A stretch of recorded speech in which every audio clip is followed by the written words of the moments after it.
Welcome back to On Texas Football. I'm CJ Vogel, joined by Gerry Hamilton, who's on site right behind DKR right there for this weekend's edition of the Recruiting Breakdown. Hey, I know spring football started today, but that doesn't mean recruiting stops. Instead, it probably heats up over the next couple of weeks, and we got some big-time visitors on campus, not only today, but going into the weekend as well, and we'll get into that. Gerry, beforehand, we're going to dive into some offensive line recruiting. Yeah. And before we get into that, do you mind telling us about our good friend Mark Saunders in Allstate? Yeah, Texas Allstate agent Mark Saunders is the sole sponsor of the Recruiting Breakdown. We thank him very much for that. When it comes to protecting all your stuff, wouldn't it be great to have one place that protects it all? Here's some good news. Texas Allstate agent Mark Saunders is the only insurance agent you'll need to help keep tabs on protection for all your stuff. Everything from your home, car, and boat to your motorcycle, RV, and even that ATV. Call Texas Allstate agent Mark Saunders' office today at 512-218-8571. Are you in good hands? You'll be in great hands with Mark Saunders. With over 35 years of experience, Mark Saunders is the man. Give him a call, 512-218-8571. Thank you again to Texas Allstate agent Mark Saunders. Well, very, very good. There we go, Gerry. Thank you very much to Mark Saunders and Allstate. But, hey, we mentioned two big newsworthy pieces on the offensive line 2025 recruiting. We'll start with the out-of-state, Nick Brooks. What do you know about him, and what kind of visits does he have lined up? Yeah, he says you see some delivery trucks here in the back. It's definitely football time, right? And I just spoke with Nick Brooks, offensive lineman out of Iowa, one of the top 2025 prospects in the country, an offensive tackle. Considered an Iowa lean. Let's get that out of the way right out of the gate. But he did confirm, Nick Brooks, all 6'6", 6'7", 345 pounds of him, that he will be at the Texas spring game April 20th. He's scheduled to be in Austin April 20th for that spring game, as well as he plans to make an official visit to Texas. That date could be the 14th through 16th, or it could be the 21st through 23rd. I'm leaning to the 14th through 16th because Iowa is working to get him in on the 21st through 23rd, and I do think Iowa will get that final visit. The third team Nick Brooks mentioned was Georgia. He'll officially visit Georgia May 31st through June 2nd. So, look, this is where Texas is at right now, CJ, and recruiting is, Texas can get a lot of kids on campus, and this is one of the top offensive tackles in the country. Kyle Flood went through his high school there in Iowa in January, and the returns are, look, what Nick Brooks told me about Texas. He said, look, I haven't been to Texas. I'll know more after my visit, but he said, I know they have a really good left tackle, and I know they're getting really good players, and I know they're about to have a bunch of offensive linemen drafted. So, look, that's where this Texas program is at. That win over Alabama, getting to the playoffs, it sent Texas to another level in ability to get players on campus. The more guys you get on campus, the more players you can evaluate, and the better chances you have to continue to build those back-to-back top five type classes. And then there's Lamont Rogers, the offensive tackle out of Mesquite Horn in the DFW area, who's going to the District of Doom next year with Cedar Hill, DeSoto, Dallas Skyline, Duncanville, and all those guys. I think there's a chance Lamont Rogers makes an official visit June 14th through 16th. We'll see when I get that officially confirmed, or you get that officially confirmed. On Texas Football is working on that. But Lamont Rogers is another guy that's likely to make an official visit to Texas in June. Yeah, absolutely. Nick Brooks, just another one of those out-of-state offensive linemen we expect to officially visit. Two others that we have locked in for June 14th through 16th, Long Gaston out of Georgia and John Mills out of San Francisco, California as well. And CJ, John Mills, a guy I think Texas may have a small lead on Washington headed into these spring and summer official visits. Yeah, Washington's the team to watch there for Texas. He will be, I guess he just trimmed down his list to a final six, a top six right now at the moment. Washington, again, is probably that team to watch for in terms of what it takes for Texas to land the talented offensive lineman out of San Francisco. But, Gerry, we know that other prospects are coming to campus right now. We're looking at Brandon Brown making his big return to campus. Really, first time getting to campus with his mother, his sister, and best friends. How important is it for Texas and Kenny Baker specifically to get the Texas Verbal on campus and really being able to shake hands, kind of get an understanding of what the two are like side by side with one another. I think it's huge, paramount, big visit coming up. On Texas Football broke that news yesterday that not only will Brandon, which we had been talking about for a few weeks, visit March 22nd with the California Power 7-on-7 team, but I spoke with his mother yesterday, and she said, "Oh, I'm coming too." And so is his older sister, who's a senior, who's a D2, lower D1 basketball recruit. She hadn't committed anywhere yet, and then his best friend. So all of them are flying from Melbourne, Space Coast of Florida, into Houston. Once they get to Houston, they're going to come over. They're going to drive over to Austin. The reason they're doing that is there's a 7-on-7 tournament in Houston this weekend. So that's kind of the reason for that kind of flight arrangement. Some Texas fans have been asking on Texas Football, why wouldn't you come into Austin? Well, that's because all the plane tickets are bought to Houston. So then they're going to drive over with the entire California powered 7-on-7 team. I mean, it's a big visit Friday for Texas. That includes Josh Petty, the 4-star offensive lineman out of the Atlanta area, who has family connections in the state of Texas. Matayo Tongai, I'm not going to pronounce that name right, but the linebacker out of San Clemente, who I think is one of the top prospects Texas is recruiting, period, CJ. That California Power team, they have a lot of guys that Texas is interested in that are going to be here Friday. Yeah, 3 other names I wanted to mention. Lincoln Cure out of the Midwest as well. Texas is kind of in the mix already with a number of in-state tight end prospects. Obviously, have Emery Winston already in the fold. Another one to keep a close eye on. Texas offered him in February. And also Jaden Perlotte out of Buford, Georgia. Committed to Georgia at the moment on this California Power team. We'll see if he does make the trip onto campus as well. And then the last one is Vance Spafford, a 2026 wide receiver. Currently has offers from California and Washington right now. 5'11" speed guy that you'll see in the slot. Pretty. I think he's got a chance to make some national noise early on in his recruitment. We'll see just how the Texas staff likes him because he does fit that kind of wiry, speedy mold that we've seen so far. And just as we started recording this, I got a message that another one of the players at California Power, Keenan Harris, the 2026, I believe, safety linebacker, CJ, 2026, correct? Yes. Teammate of Ryan Wingo at St. Louis University. He's on that California Power team. He just DM'd me back and said he will be making that visit on Friday. So one of the top 2026s in the Midwest there.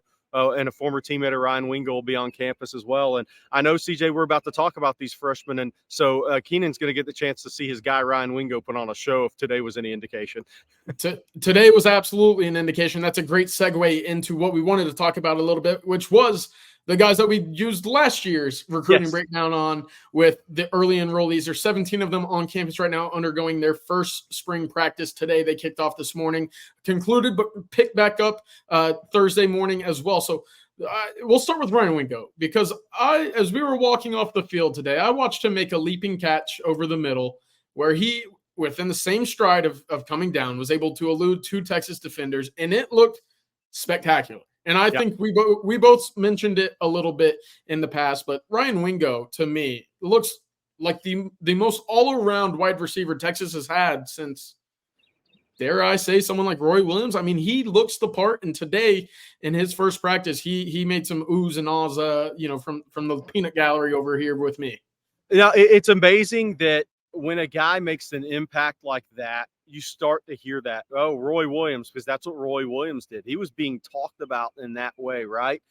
There's differences. Texas in a different place at wide receiver, which may be a good thing for Ryan Wingo.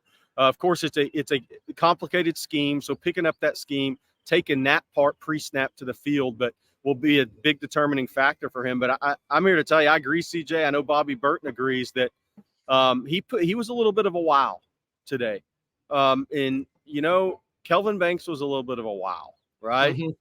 Anthony Hill had some wow moments. We figure Colin Simmons will have his wow moments. They just practice on the other field, right? You don't see all the action. But Ryan Wingo looked today like a guy that if he wasn't a 5-star, he should have been ranked as a 5-star. I'll say that. And he's got the extra gear. And the extra gear, a lot of times people think, well, what do you mean you're talking about the acceleration? Yeah, there's the quickness off the line of scrimmage. There's acceleration into the route. There's decelling to create separation, then accelerating again.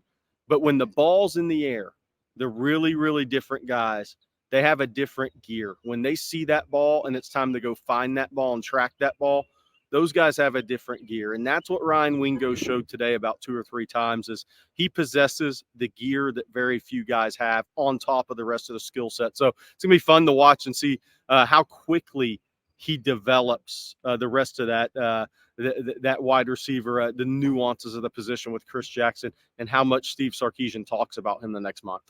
Yeah, and I wanted to stick at that wide receiver spot because, I mean, that's kind of been the talk of the offseason when you talk about the portalers, Wingo, and the 3 other freshmen coming in this group as well. It's crowded now, and Yep. it's going to be tough for these guys to, kind of find their way onto the field. But we did see Parker Livingstone and we did see Aaron Butler returning punts. So they're, in the mix of trying to find the way the staff is to get them on the field a little bit. Freddie Dubose was, kind of off on the side, getting work done individually with the training staff as well. So we'll see how quickly he's able to get back on the field.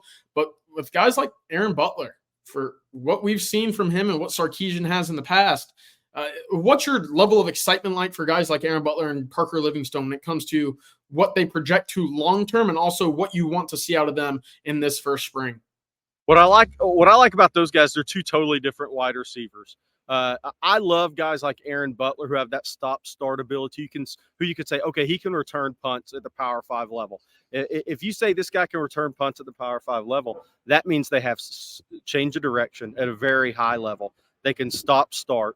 Very high end, right? So you can make people miss in space. You have the ability to make big plays with ball in hand. There's run and catch receivers and there's catch and run receivers. I think Aaron Butler is maybe a mix, but more to the catch and run receiver at his strength, where Parker Livingstone's going to be more of a run and catch receiver. And that's the good thing is they're 2 different guys. Where Parker Livingstone long-term has a chance with Texas is that outside guy that can make a 50-50 contested catch, who can be a threat in the red zone as a run and catch receiver. Those guys are needed in this scheme and in this program right now. When you think about all the guys that came in, Isaiah Bond, Silas Bolden, and Wilby and Matthew Golden, they're more into the run and catch, even though Isaiah Bond's really good at both, but a 6'3", 6'4" guy who can be that run and catch receiver. Parker Livingstone, he's just got to have a little patience. There's a lot of guys in front of him, but if he's patient and develops and waits his turn, he has a chance to make some plays with the ball in the air. Yeah, absolutely. He made a really nice sliding catch on a throw from Arch Manning right as we were able to walk off of the practice field this morning as well. So really encouraging first practice all around at the wide receiver spot. I want to move inside just a little bit. Yeah. Jordan Washington, 240 pounds on the roster, maybe a bit of a question mark coming in. You see him today in practice and you think, yeah, he's every bit of 240. The lower body looks filled out. You see him next to Amari Niblack and you think, all right, who's actually the freshman here? So that's kind of the question, the comment that I had whenever I saw the 2 of them going through tight end drills there. I know that Niblack currently has the speed, the agility on Washington at the moment, but first instincts, Gerry, first impression, Jordan Washington is going to be a player for this Texas Longhorns staff by the end of his career. Yeah, he's a keeper. He's for sure a keeper. What's interesting about him is I went to Langham Creek his junior year when he really started to blow up. Texas offered him, Alabama offered him, and he was around, I think, 213 pounds. He was 218 pounds, I think, when he committed to Texas. And you're talking about the AAU guy that's really turned into a full-time football player. But he's carrying 240 really well for a young player. He's got long arms. Now, I'll tell you what I noticed about him today, CJ, that was really impressive. In the blocking drills, he had the lowest leverage coming off out of a three-point stance. So just something to remember. He has the lowest leverage of any Texas tight end coming out of three-point stance. That means you're flexible. That means you got good ankle flexion, knee flexibility, hip flexibility, because he is 6'4", 240, and he's lower than the other guys. And I mean, obviously Gunnar Helm's 6'5", but he's also a third-year program guy. So it just goes to that bend, explosive athleticism that Jordan is going to show over time. But the fact that he's 22 pounds up from where he committed to Texas, he's a keeper. I'm glad he got elevated to a 4-star senior year because that's the type of prospect he was. Yeah, definitely. I spent most of my time watching the defensive side of the ball early on, but we did get some nuggets on the offensive line, specifically Daniel Cruz and Brandon Baker as well. Two highly talented guys on the interior who Texas has continued to kind of revamp that pancake factory as we've known over the last couple of years. Two additional guys who will continue that lineage of talented linemen under Kyle Flood. Brandon Baker, I mean, third-team right tackle. Daniel Cruz, third-team center. Good place to start. Don't want to be rushing to the fire as a true freshman offensive lineman. Now you get that opportunity to build and grow and develop in the spring. Is there a key moment that you want to see from them this spring, or is it just, hey, step by step, don't look too far down the road? Yeah, I think so. For Daniel Cruz, it'll be, and we won't get to see it, right? We'll just have to hear about it. But those first snaps in the shotgun at this level against guys that are lining up across from you that are bigger frame guys than you are, I think Daniel's going to do tremendous. I think he's going to be a tremendous center at the University of Texas with a Casey Studdard-like mentality. Brandon Baker's going to be physicality in the run game. He's already up 15 pounds from when he was 282 as a senior. He's 297 now, carrying it well. But the biggest thing is the physicality in the run game at this level. He's going to line up and go against Barron Sorrell, Ethan Burke, Justice Finkley, Jamon Tapp, third-year player, right? So he's going to go up. Every rep he takes is going to be against an experienced edge player that has some power in their game and quickness, because they've been part of this program and they've been with Torrey Beckton, and they're naturally more gifted than the guys you go up against in high school. So that if he answers the bell physically, if you start hearing things like that, he'll be fine in pass pro. He played at a high level. Kyle Flood's a great teacher. He's got the body quickness and the foot quickness. It's the physicality at this level. I mean, that's where you go from really, really, okay, we hear good things about you to, ooh, that takes you to another level. Kelvin Banks answered the call physically as a freshman, and he made a big jump from junior to senior year in high school, then answered the call physically as a true freshman at the Power 5 level at left tackle. If you start hearing things like that about Brandon Baker, even if he is the second team guy and just gets some reps, that's great stuff for his future. Yeah, and before we flip over to the defense, again, just a little bit of note that we've got from the running backs and quarterback. Trey Owens in his first practice, about what you expected from a freshman quarterback in his first practice. Still kind of gaining the ropes, has some nice passes, had some that he'd probably like to come back, but I think we both talked about it. The biggest takeaway we had there at 6'5", 235 plus, the footwork was tremendous. And again, we've mentioned that in the past with his elusiveness in the pocket. You know, some sneaky athleticism is tossed around with guys like Quinn Ewers and Arch and Trey Owens. But for a guy that big to be able to move that well in the lower body, awfully impressive early. Yeah, he's got quick feet when he's redirected, or just in drills, you can see it. Even play action drills, a little quicker feet than Malik Murphy in the pocket for me. So that gives him a chance to be a better mover in the pocket as he develops here. But I think Texas quarterback room's in really good hands. Trey Owens, he definitely didn't look out of place out there. And here's the thing, for people who have never been around Trey, he doesn't lack for confidence. So, you can't – if you take the ball at the University of Texas and you lack confidence, you may as well transfer. He does not lack confidence. He's coming in ready to compete, but he's got good feet and the quicker feet than people think in the pocket. That's something to watch as he progresses. And Gerry, the two running backs come in, the loaded room. I actually saw Christian Clark, who we know has good hands, is a good combo back there, make one of the most impressive catches of the day in the routes on air situation on a little Texas route from the slot. Really impressive stuff. Jerck Gibson, on the other hand, looks like he's been in spring practice 3 or 4 times already before. Any big takeaways you have from that spot as well? Christian Clark, from the hips, legs, calves, he looks like he's been in the NFL 8 years. His running back body frame is just tremendous. His running back body type, his frame that's building here under Torrey Beckton looks tremendous. I mean, he is every bit of 210, 215. Mm-hmm. Do you think he'll eventually carry 225? 100%. I don't see how he does it, because he's going to get bigger in the upper body. He's going to carry more mass in his upper body. His lower body looks like he's 28 or 30. He's going to carry more mass in that upper body. And I don't know. Texas has 2 running backs in this class, CJ, with SEC frames. And with the inside zone scheme, you better have an SEC frame. Absolutely.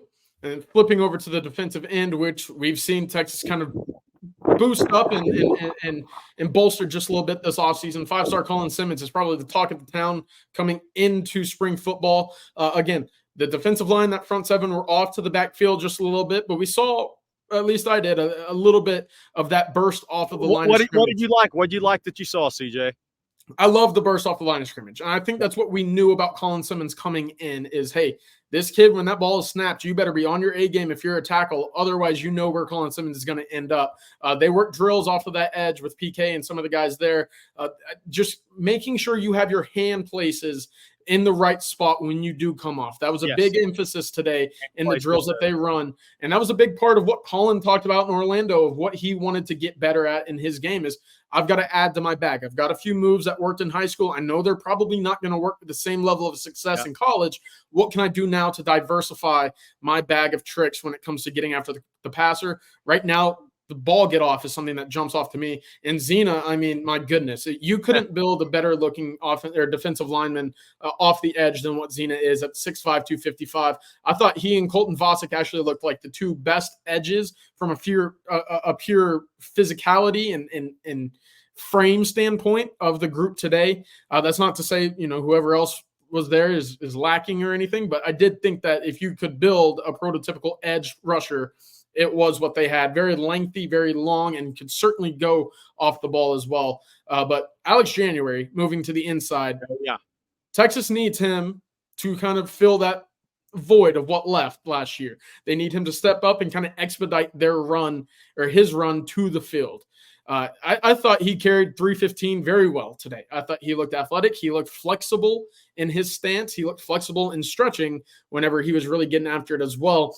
When you look at that defensive line room, a successful spring would be fill in the blank for Alex January, Jerry. A guy that is looked at as a player that could play 10 to 15 snaps. Okay.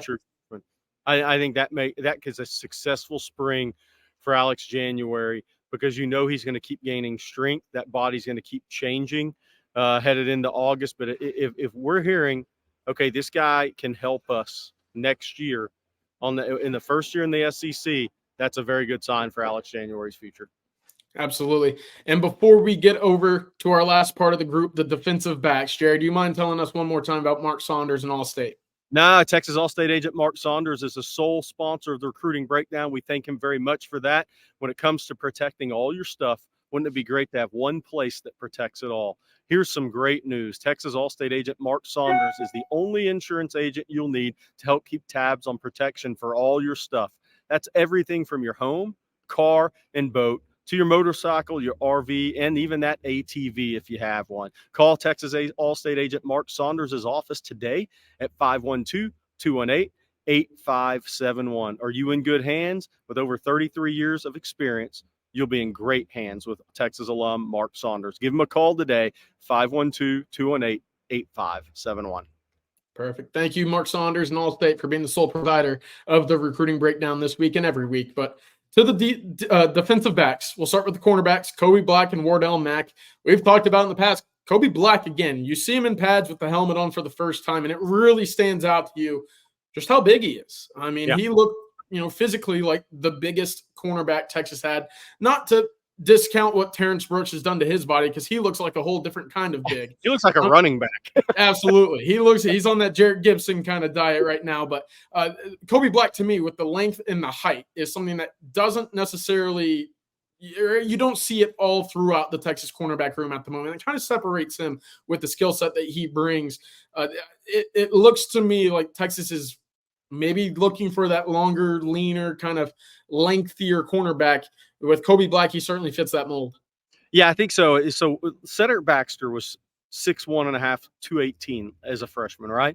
He's still 218, but it looks totally different, right? Yeah, and I'll point to this ramble. Kobe Black, 6'2", 204. That 204, 205, 206, 207, 208, whatever he is next year, it's going to look totally different because there's some chatter. Can you keep him under 215, 220 pounds? I think you can if you look at him the same way you look at Cedric Baxter. The taller, longer limbed athlete. Those guys, you can kind of maintain their weight because it's going to change so much, and they're going to trim a little body fat. These guys don't have much, but they'll trim some and replace it with muscle. So Kobe Black next year, 6'2", 207, 208 in that area code, he can still be a boundary corner for you. But you just look at that length and you see what you can build there. And I think it's going to take some time. Smaller school guy, multi-sport guy, never truly concentrate on one position. It does help that his dad played at K-State, and Corey Black, his brother, is a very good corner at Oak State who may have a future in pro football. But still, it takes time. You're coming from Waco Connolly High, where you played football, basketball, ran track, right? And now you're concentrating at the corner position against the receivers you're going up against every day. So if Kobe Black has some patience, I think it could end really, really well for him. Because the one thing he does have as a corner in coverage, Rod Babers has talked about, he's got patient feet. That's a good place to start. He's not a lunger. He's not a guy that plays off balance. He's got his feet under him. He shows some patience. So now it's just about developing the rest of that and continuing to develop his frame. Absolutely. And I think that's could go for all or most young cornerbacks. One that I wanted to touch on just a little bit was Wardell Mack.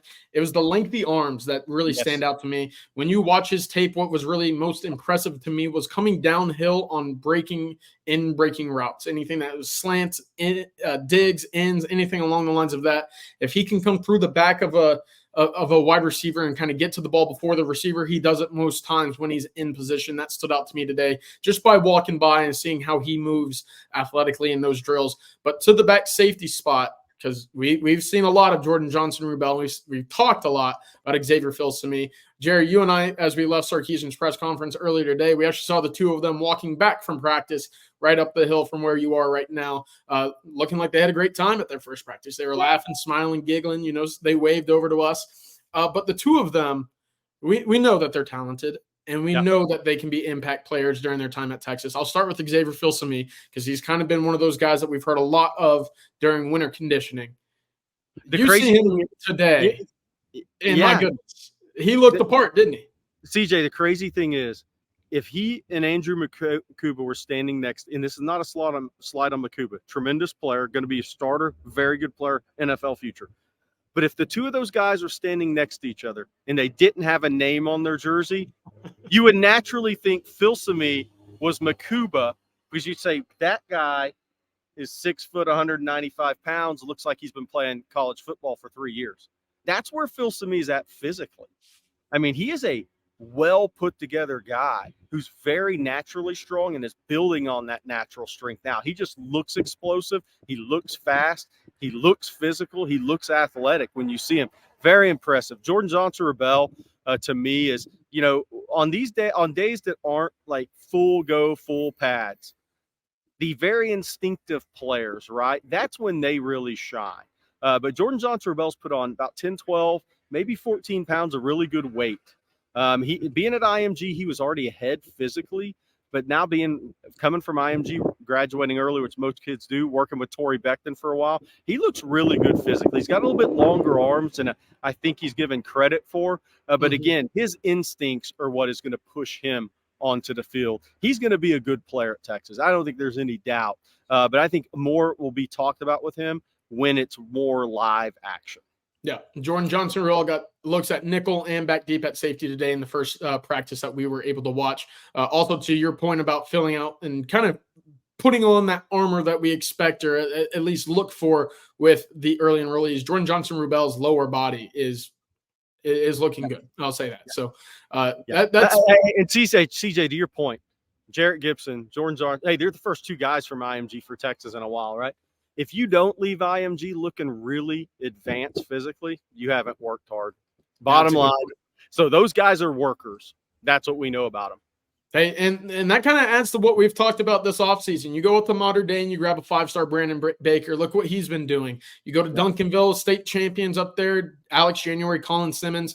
We've talked about them at length as well. So that's kind of the benefits that you reap whenever you go into these big powerhouses and you go grab their best talent. Now that you get them to campus, they're a little bit more advanced than what you would expect, the typical early enrollee freshman. But Jerry, after one day of practice so far, I mean, any broad takeaways you want to go at or anything that, is on the top of your mind right now?